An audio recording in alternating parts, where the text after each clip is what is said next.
next up, what can we do? Okay, here's where I'm going to get to the 10 steps now for you. I just wanted to give you a little brief information on as to why we feel that way. And so what can we do about this? All right, here are the 10 things to start your healthy new year. 1, stay hydrated. Well, drink plenty of fluids. Try not to encourage soda energy drinks too much because you want to avoid dehydration. Water, I think, personally is best. Eat foods that are going to be high in water content if you like. Watermelon, oranges, grapefruit, a few other ones, cucumbers, tomatoes, and celery. Some of those fruits actually do lower your body temperature. That's why fruits are popular during the summer. But I don't think it's going to drastically change you. I think the benefits outweigh any harm that the fruit is going to do to you. You want to avoid too much caffeine. I know this is a hard problem for a lot of us. I even drink coffee. I do some pre-workout supplements. I go light on the caffeine. But, when you're tired and you're not sleeping well, sometimes it's a problem. But you got to have caffeine in moderation. You do too much, it can keep you up, or having poor rest at nighttime. This can dehydrate you. So what I like to do is, we talked about in my school, is 1-to-2 ratio, 2-to-1, however you want to say it. But basically, for every 1 cup of a caffeinated beverage like coffee, you're going to want to have 2 cups of water. Because that one thing of caffeine is going to bring you down and dehydrate you. So now you basically need another one to bring you up to par, and then another one to stay hydrated. All right, 2, the moderation I was just talking about. Enjoy, but don't drink too much. Have the cookies, but don't eat the box. Don't stuff your face with terrible foods because it won't make you feel any better. Think about how we all feel after we eat Thanksgiving. Everyone's like, oh yeah, during Thanksgiving it's the tryptophan that makes me tired. But that's not actually the truth. Tryptophan may have a small part in it, but you got to think. Caloric consumption is generally 2,000 to 2,500 calories a day that we're going to have. On Thanksgiving, we're generally having between 5,000 to 6,000 to 7,000 calories. What do you think your body's going to do? It's an overload. There's only so much you can do. That's why you feel tired. That plus the addition of all the extra carbohydrates that you're having, your body simply can't handle it. And people are still wondering why you don't feel great during the holidays. Well, just look at that. What we need to do, work out and train. Key, work out, train. This is what I love.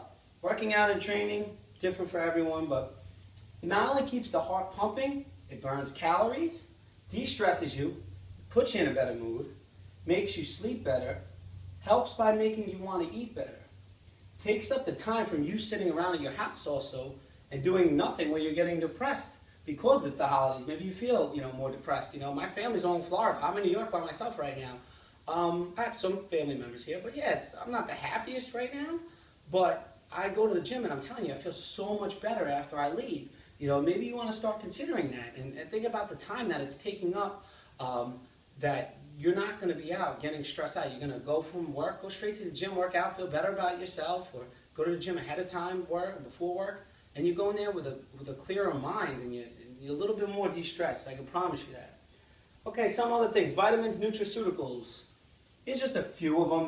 There's a lot of them you could actually take, but vitamin C is good for an immunity booster. B12 or some sort of B complex will help you with energy.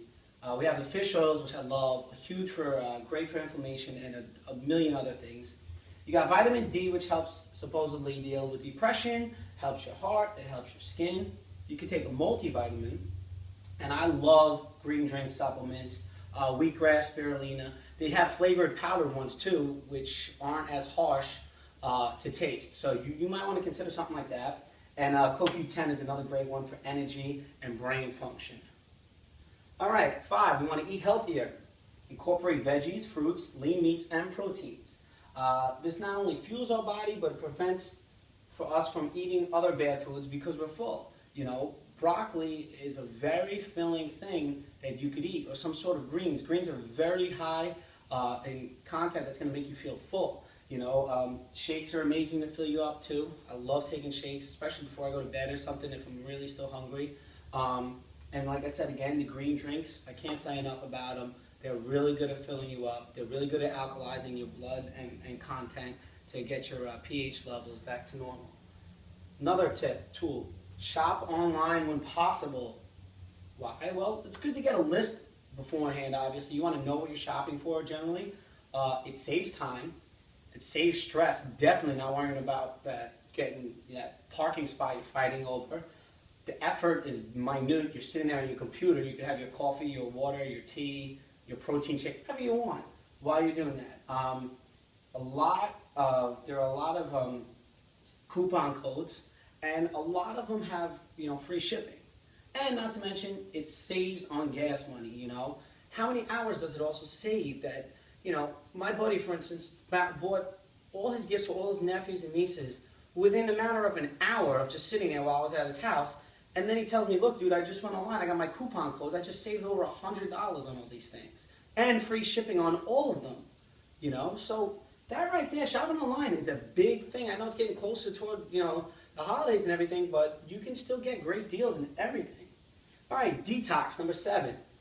Like I said it before, the greens. You want to drink that, or some sort of antioxidant powder, which is high in auric content, ORAC. I'll get into that in another video. But this is basically very great for you need that antioxidant. You need to clean and detox your system. You could use that blender that you got that you didn't think you'd ever need for Christmas. You could use that. Fiber is great to clean out your system. You want alkaline foods such as broccoli, greens, kale. Now, they're not always the best by themselves, but if you put them in a blender, I mix mine with other foods. I'll make another video showing you on some of the stuff that I put in that a lot of people actually like in the shakes that I make, because I don't like eating anything that tastes terrible. I'll be honest with you. That's why a lot of these things I do are powders, or if I am going to do some sort of alkaline foods, I'm going to put them in a blender where everything's already broken up, everything's blended down. My enzymes are able to take them in and digest them easier. So that's number 7 is going to be detox. 8 is sleep.